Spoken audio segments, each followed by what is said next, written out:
The views and opinions expressed on this podcast are those of the speakers and do not necessarily reflect those of the ANA or its members. On today's episode of On Scope, my guest Corey Elliott takes us from the Fortune 500 to Main Street, USA.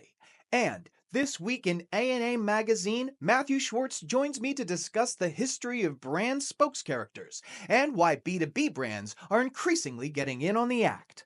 All that next on Scope.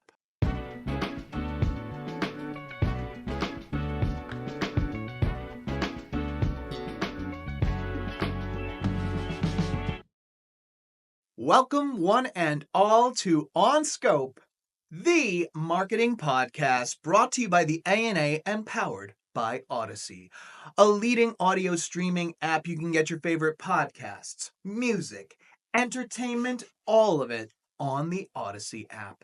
I am your host, Mike Berberich, and with me, as always, the producer of On Scope, Ryan Dinger. How you holding up, buddy? You know, I'm doing okay, Mike. I'm a little tired, to be honest with you. I'm struggling a bit with the time change.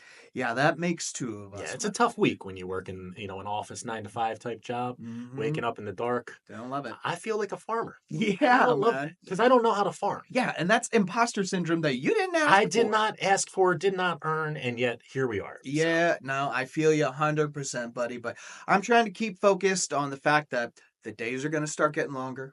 The weather's going to start getting warmer. We're on our way to brighter days, quite literally. So I'm keeping my eyes on the prize that. I guess that's you could call that a sunny disposition you got there, Mike. You know, it's always sunny at OnScope. But I've got something to get both of our brains in gear. And I'm going to ask for a little help from our friend Matthew Schwartz over at ANA Magazine. Let's see what's cooking.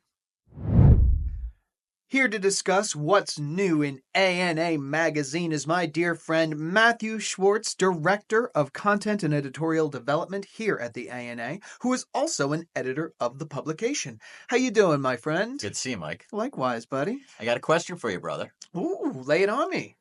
Who is your favorite brand spokes-character of all time? Be honest. Wow. Okay, so I'm going to go back and tragically date myself here. But Spuds MacKenzie, the old Bud Light commercials with that adorable little dog. Yep. I was probably single digits when that was airing, and it stuck with me till today. I was a fan of Spuds myself, but for me, I'm going to go back even further and date myself even further, because my favorite spokes character is none other than Charlie the Tuna. Oh my goodness. One of the original beatniks. Yes, indeed. With his French beret and his Buddy Holly glasses, before Buddy Holly glasses were cool, of course. And he's been selling Starkist tuna, of course, since the 60s. And I've always loved the way Charlie always tries out new things for the brand, like an airbrush CT monogram, signifying good taste, only to be reprimanded by his guppy buddy. Starkist doesn't want tuna with good taste. Starkist wants tuna that tastes good, followed by the inevitable, sorry, Charlie, which I always kind of related to as a kid for some reason. I love that. My dad's name is Charlie, so he got a lot of that coming up, to be sure. But you make a good point about fictional characters and kind of the indelible effect that they can have on you. These mascots that have embodied their brand have endured for decades. You think of Tony the Tiger, the Jolly Green Giant, the triumvirate of breakfast cereals, Snap, Crackle, Pop. Those were my homeboys back in the day.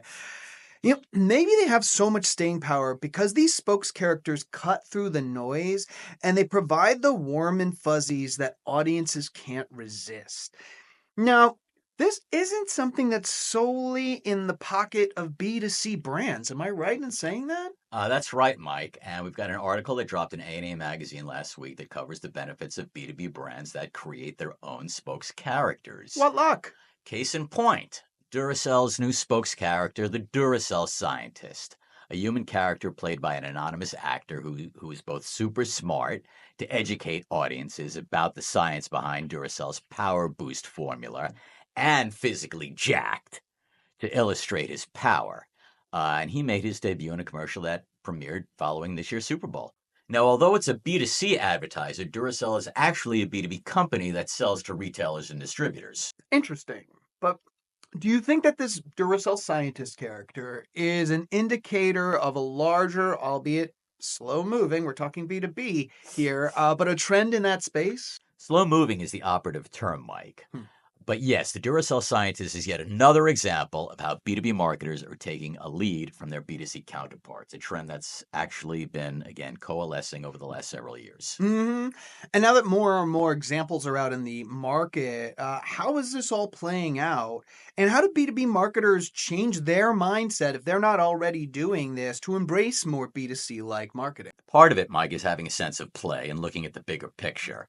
For example, a growing number of younger B2B buyers are less enthralled to lead generation programming and much more interested in knowing what B2B brands stand for, just like B2C audiences. And oh, yes, they want to be entertained, even when they're wearing their B2B caps, which marketers really have a hard time wrapping their heads around. No kidding. Another key aspect is for B2B marketers to stop looking strictly at B2B advertising through the prism of products and services and enlarge the aperture to tap into how to make customers' jobs easier and bring a little levity to what are typically long sales cycles with purchasing by committee. Sounds to me like buyers need a little more encouraging of the heart than of the head. Well said, Mike. The proliferation of B2B spokescharacters is yet another brick in the wall for B2B marketers that want to fortify their engagement efforts and separate themselves from the pack, taking on the earmarks and characteristics of B2C brands. And creating spokescharacters that go off script and entertain customers and prospects is the ticket. Man, an A&A magazine, unsurprisingly, has it covered. Great stuff, Matt. Thanks a lot, buddy. You bet, Mike. For this article and more, as well as the weekly A&A magazine quiz, go to ana.net/publications. Another great session with our man Matthew Schwartz from the team at A&A Magazine. Ryan, I'm curious, what's your favorite brand spokescharacter? Ooh, that's a good question. I think I would have to say Tony the Tiger, Mike. And yeah. there's really only one reason why. I just love they're great. Yeah. Fantastic catch line. It's iconic at this point. Yes. It is just short, sweet, and most important, memorable. Short and sweet, a lot like Frosted Flakes. Look at this guy. Look, You are I'm on connecting fire. all the dots today. On fire. Well, we're going to switch it up a little bit here. We're taking it from the mainstream down to Main Street USA, and we're taking a look at those businesses that really our country runs on. Amen. It is Small Business Day today, and we've got a fantastic conversation with Corey Elliott. We are here. We're back at A&A Studios in On Scope Land, and we've got a very, very cool conversation with an even cooler guest today. It is my pleasure to welcome to the pod Corey Elliott, Executive Vice President, Local Market Intelligence at Burrell Associates. Corey's in the house. How you doing, bud? I'm doing fine, and you nailed that introduction. That was a lot of words. You know, it's been 10 hard days of studying, and my coworkers understand that there's a lot that we needed to get to. So yeah, but I appreciate it. Always trying to do best for our guests. Yeah, and thank you for having me. This is going to be fun. Oh yeah, man. I know we're going to have a good time chatting about this. So I want to just kind of set this up a little bit for our listeners. The ANA we encompass all brands of all kind of sizes, regions, verticals. But a lot of times conversations kind of center around that Fortune 500, unlimited budget. Most of the marketers are doing admin tasks and management things, but rarely do we get to really dive down into the small to medium businesses and into the local advertising ecosystems that make up this country of ours. And Corey, you've been so gracious as to join me here to have just that conversation. Am I right, my friend? Yes, I am. I thought we were going to talk about laundry, but that's okay. Oh, that's for the Patreon. That's the pay gate. The pay gate. They need to shell out the cash. No, I'm happy to be here. That's what our company does. Burrell Associates. We deal in local ad spend and local marketing and what's going on Main Street. And I love that because this is going to be an invaluable lens to have the conversation that we are poised to have today. So let's jump right into it. Sure. Now, as I said, when it's kind of time to talk about the state of marketing, it's almost always the conversation is about the Fortune 500. And so Yeah. we've heard a lot about how those mega companies have handled the rise of digital, then social media. But we really have not heard as much on how small businesses and local advertisers evolved during that same time. Right. Corey, besides budget, what are some of the major differences that you've seen? Well, I mean, the first thing, and a lot of this is going to be logical, but it's nice to hear it validated through some of our research and our surveys. We understand that things take a while to trickle down to Main Street, right? I mean, like you said, the Fortune 500 are out there doing the thing with the stuff, but it takes a while for it to get to Main Street. And the first thing, as far as digital revolutions go, the first thing that really hit Main Street uh, after email and things like that was social. That's what really changed everything for Main Street. And that's when they took on more and more, whether they knew it or not, they took on more and more responsibilities for marketing, their own marketing, or at least they think they are, because they can put their own website up and they can put their own social media page up, and they're starting to market themselves. Whether they're doing it right or not, or could be doing it better, is a totally different question. But they were starting to train themselves 15 years ago. And so that's where digital adoption really took off, is in social media. And then you started getting into video and all that kind of stuff. But it started there. It started, let's be honest, it started with Facebook and Google. Oh, 100%, Yeah. 100%. And yeah, and I'd love to actually dive into that because I think part of this, and we've chopped it up a couple of times in the past, part of why social media, and I like the kind of inflection you gave to marketing, social media, quote unquote, marketing, it's so appealing to SMB owners because there's a little bit of like an instant gratification. You put it up, you get some likes. It feels like something is happening. Yeah. And especially when compared to more traditional channels like out of home and radio. You know what I mean? You're never getting somebody calling you up and be like, just drove by your billboard. Great job. But there are Right. consequences to that. Can you kind of unpack the consequences of that sort of seeing Sure. it's real? Oh, this is great. Like what happens in the long term in that way? Yeah, it's a false positive, right? Because what they did, or what I'm going to say they a lot. And usually what I mean by they are local businesses, SMBs.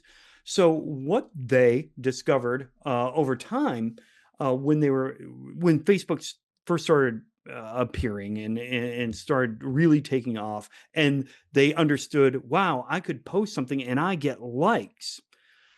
They took that and considered that to be some kind of ROI, which is something they've been begging local media companies for ages. Prove to me you work. Prove to me I'm getting people. And it's really challenging back in the day for terrestrial radio or a newspaper to prove that. Meanwhile, they're posting things on Facebook and Twitter, and they're getting likes and engagement, and they're equating that to ROI.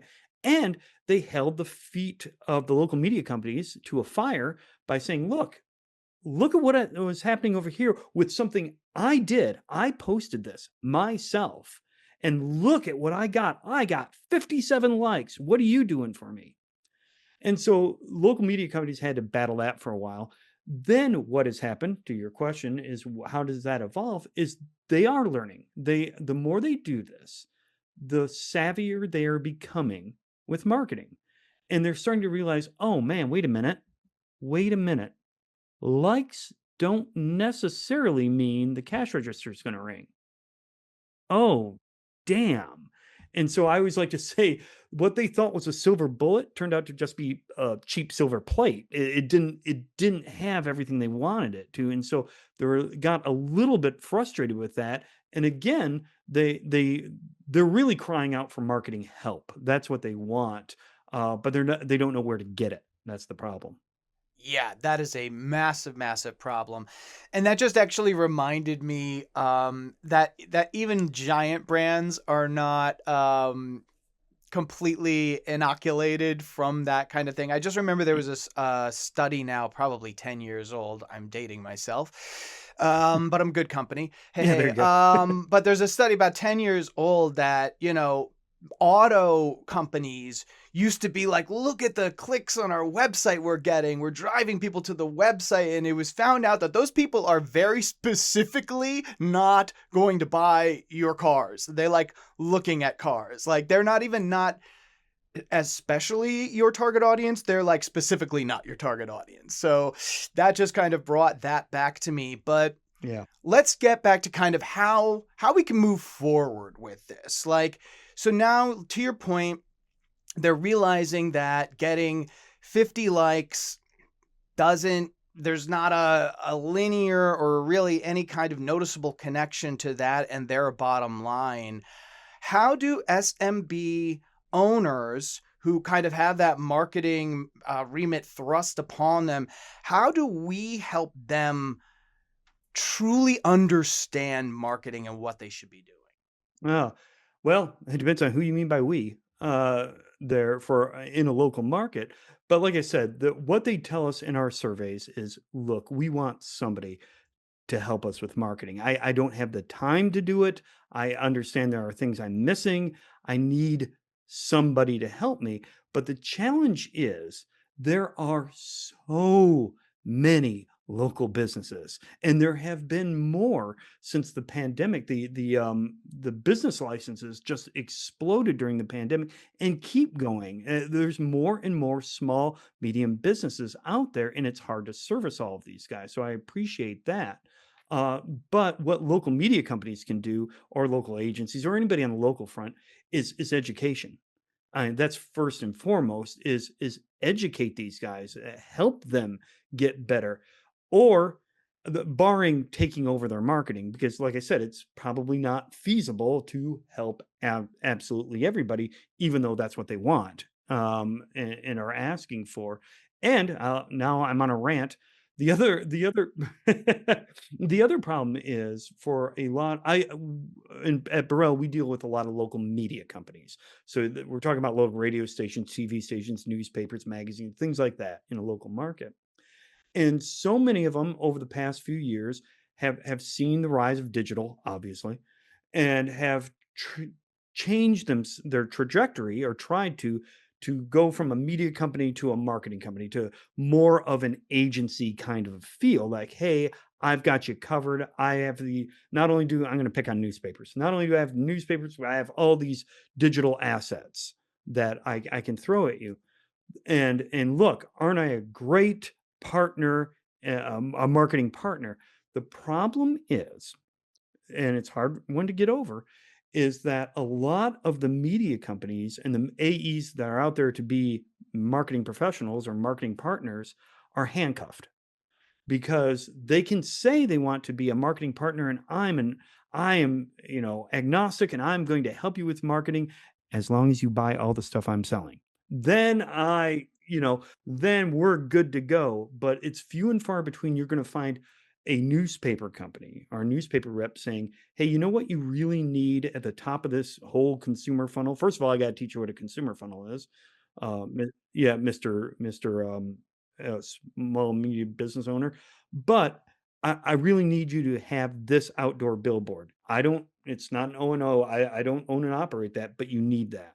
And that is few and far between. They're out there, but that's hard to get to.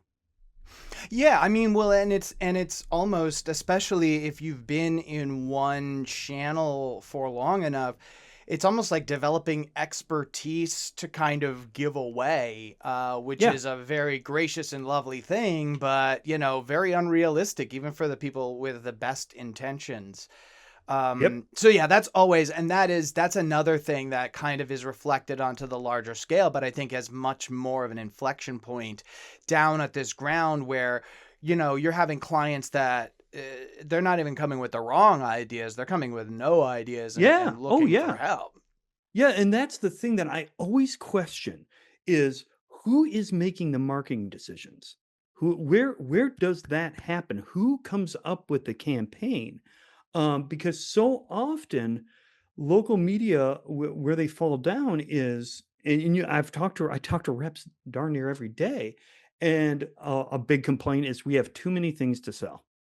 A media company, because they decided to go nuts with digital and digital services, and we can do everything from build a website to this, that, to do your SEO, to buy keywords. We can do it all, baby, and we've got all these other things, and they get overwhelmed and overloaded. And what ends up happening is, instead of spreading these things out and thinking of a marketing plan for the local nursery, a multi, three location nursery, they come up and just with this big catalog book and say, bleh, put it on the table and go, okay, tell me which one of these things you want.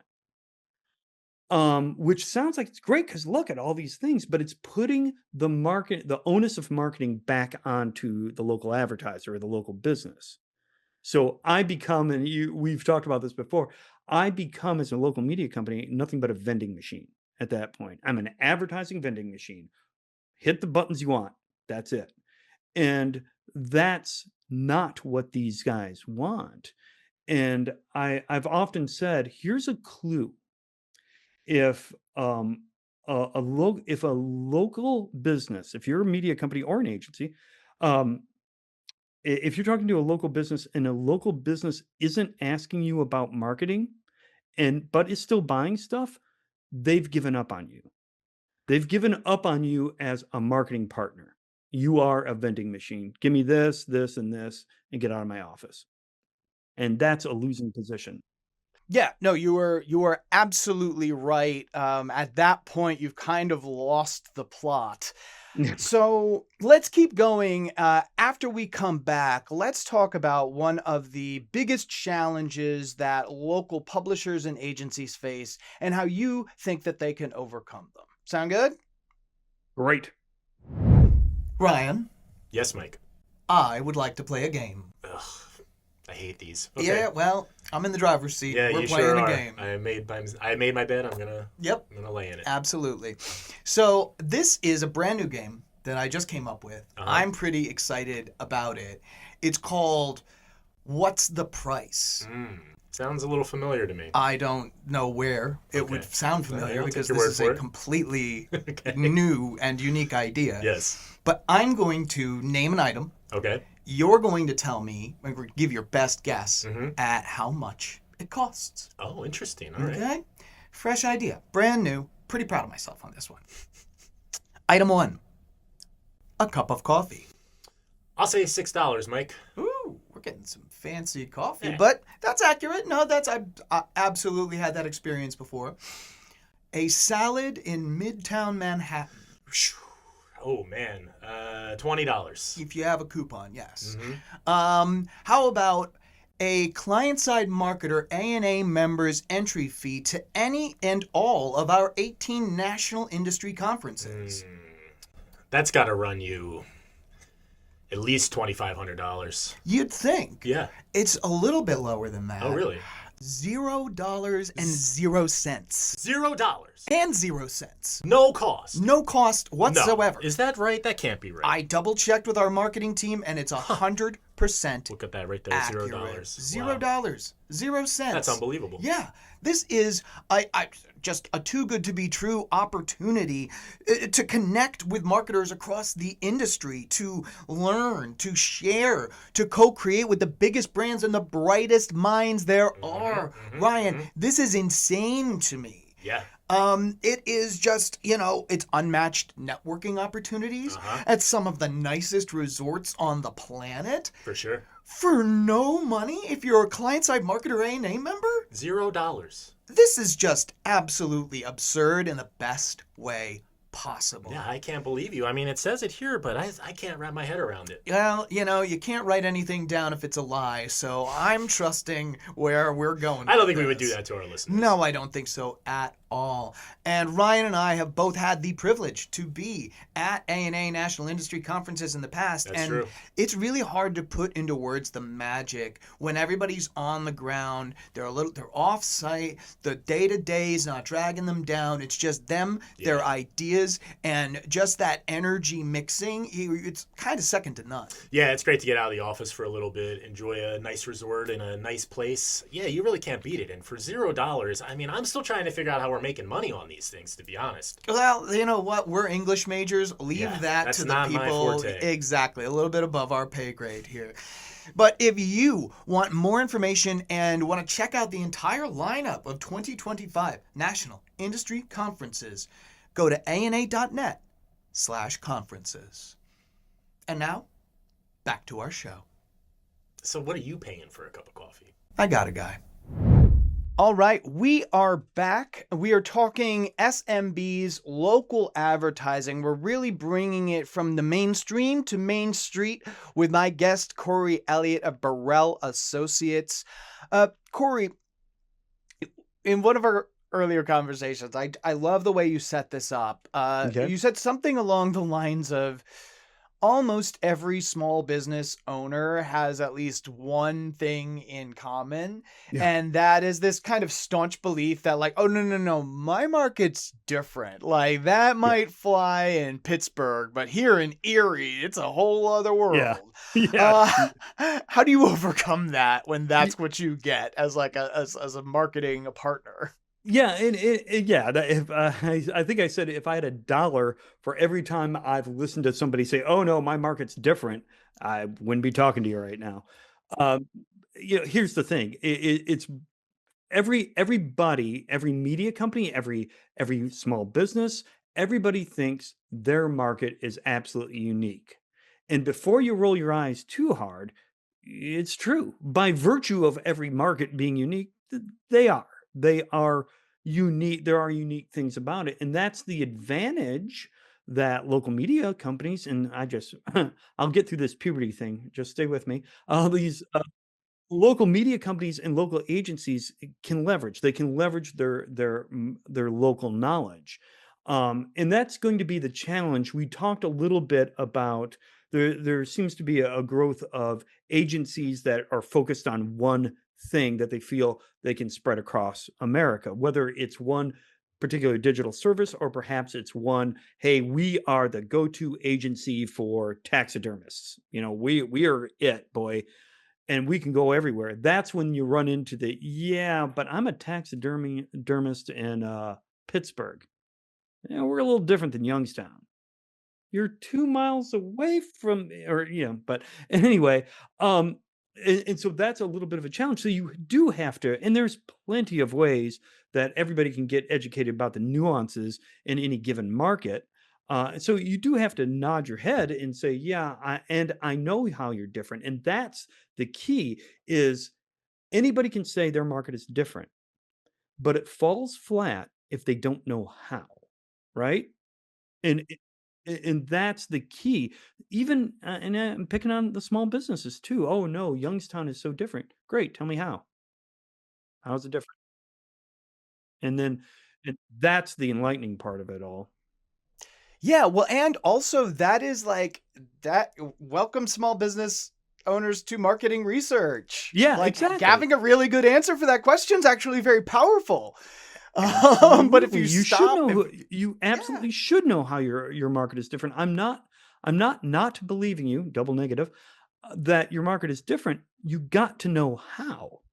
You can't just say, "Oh, that won't work because my market's different." Whether you're whatever side of the desk you're on, whether you're a business or a media buyer or a seller, doesn't matter what side you're on. You got to know how the market's different. Yeah, absolutely.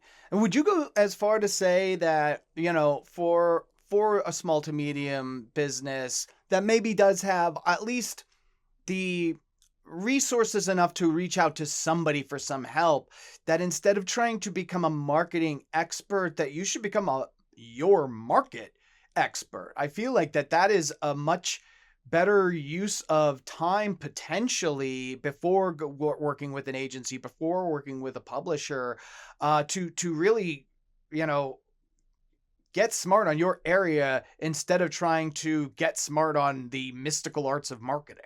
Yeah, you're absolutely right. That's foundational. First, it's know thyself, right? That's where you start. You have to know, okay, who are my customers? And any local business, any small business will, if they don't have an actual readout or a database, they have a good sense of who their customers are. Of course they do. Now, great. Step one, how is that your customer base different or the same as the bigger area around you, your town, your city, your area? How are the people different that you're getting or not getting? And that's table stakes. That's where you've got to start, because then once you understand that, you can understand what media they're engaged in, and you can understand, if you're a furniture store, how do my customers think, oh, I need a new couch, what do they do next? And that's vital, critical information that, you're right, take up to the next level of being able to market to that. And I know a lot of your listeners are probably going, yeah, no duh, that's what we do all day long. But we're talking about Main Street, and we're talking about these guys teaching themselves this stuff, because there's nobody coming in to tell them this. So they've got to learn it by trial and error. No, I love it, and I think I'm really glad we kind of wandered down that path, because you really just broke it down. I'm sure there are some listeners that are like feverishly writing that down and skipping the 15 seconds back a few times. So very, very good stuff, Corey. Um, Before I let you go, Mhm. it's 2025, and if I didn't ask you about generative AI, I might be on the chopping block here at the Sure. ANA. So, it's obviously been the buzz topic for a few years now. And it's easy to see why SMB owners might see this as another early days of Facebook. You start interacting with it, you get excited, it's alive. They Yeah. might, if they're especially out in the kind of wilderness, don't really know where to turn for marketing help, don't even know what the questions to ask, this might seem like an ideal solution to them. What are your thoughts on that? Oh yeah, it's absolutely going to change everything, and they aren't going to need any marketing help ever again. I'm kidding. Yeah, no, no. No, you're absolutely right. They're out there. We did a panel, one of our SMB panels that have a few hundred local advertisers or local SMBs on it. We get to ask them questions, and we did one series on AI and ask them how are they using it when it comes to marketing, specifically marketing, and what are they doing? And a lot of the answers were what you think. Well, we're using it to take care of small little tasks, which everybody tells you that's how you start using AI or generative AI. But then we started to ask them specifically, what are the top three things you're using it for? And we looked at different levels of marketing savvy among local business owners. So you have your novices, your mid-level, and your masters. Masters meaning people, maybe they are the marketing head of this, 5 location nursery, something like that, as opposed to a novice he's the guy who's actually unloading the truck and making the phone calls and doing marketing, right? So we looked at how these different levels are using it, and two aspects came out across all three groups: novice, mid-level, and master. They're all using it for content creation or recommendations. Or that's what they say they're using it for, and writing advertising copy. Not a big revelation, but it should be a warning shot to any of those creative agencies out there, because they're turning to that. They've given up and are turning to a content creation engine. The one difference we found between those who have a little bit more marketing savvy than those who don't, the ones the third way they use the marketing, the people who have a lot of marketing savvy used it was to optimize creative. They really used it to for headlines and images and calls to action, using it for marketing. The novices said, you know what, maybe AI, maybe generative AI can help me identify or profile target audiences or target customers. Now, whether it can or not, that doesn't matter. What matters is that's a need they have. So if you're talking to somebody who doesn't have it goes back to the other question about understanding your own market, your own backyard. These guys, if they don't have a lot of marketing chops, don't know how to target, don't know what it seems to suggest they don't know how to target or why to target, I guess. And they're turning to AI to maybe that can help me because nobody else is. Yeah. I mean, yes, yeah. And that's, I think, there needs to be some bridging of, obviously you're not going to set up a P&G center of excellence Right. inside your, 3 bike shop empire. Hmm. But, maybe there is something to learning just marketing 101. What is a funnel? What are target audiences? Things like that. And then kind of hand it over to the professionals, or at least have that a little bit of knowledge when going into those conversations, so that you can have productive ones, and that you can kind of at least have an idea before being sold on whatever is that person's kind of next best product. Yep. Um, It's marketing is an underutilized and underappreciated skill on the local level. I'll tell you a quick story because I know we're running out of time, but I'll tell you a quick story. Um, so I give these talks and I get in front of local media companies and ad directors and things like that. And I'm telling them these kinds of things that your local businesses are begging for marketing help. They are begging for it. And everybody's nodding their head. I'm getting a lot of head nods. Yep, yep, yep. At the yeah, at the end of the presentation, I would say to him, okay, you heard me. You heard me out, right? Everything from marketing is very, very important. Don't be an advertising vending machine, all this stuff, right? And I ask him, okay, you get to hire a new salesperson. You have 2 choices. One is you can hire somebody who knows marketing up, backward and forward in your local market, everything I want, but you're going to have to teach them how to sell. They're not a seller, but you're going to have to teach them how to sell. Okay? That's your first choice. Second choice is this guy can sell. He can sell all day long. He's a salesperson. He doesn't know anything about marketing. Nothing. Not a damn thing. Which one would you hire? And damn near 95% of this group I just got done talking to, and we're nodding their head saying, oh, I'd hire the guy who can sell. So it's underappreciated, but I am telling you, if you take nothing away from this, local local businesses are screaming for this help. They understand, going back to the top of the conversation, they keep running into walls. They think they got it figured out. Social media, that's it. That'll do it. Fast forward 5 years. God damn it. I probably have to edit that out, but you understand what I mean. Yeah, yeah, absolutely.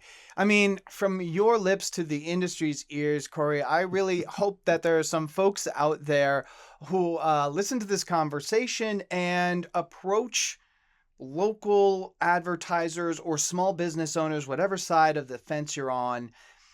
Approach it a little more mindfully, keep marketing at the front, trust in its Yep, ability, because it really is a superpower for businesses. absolutely.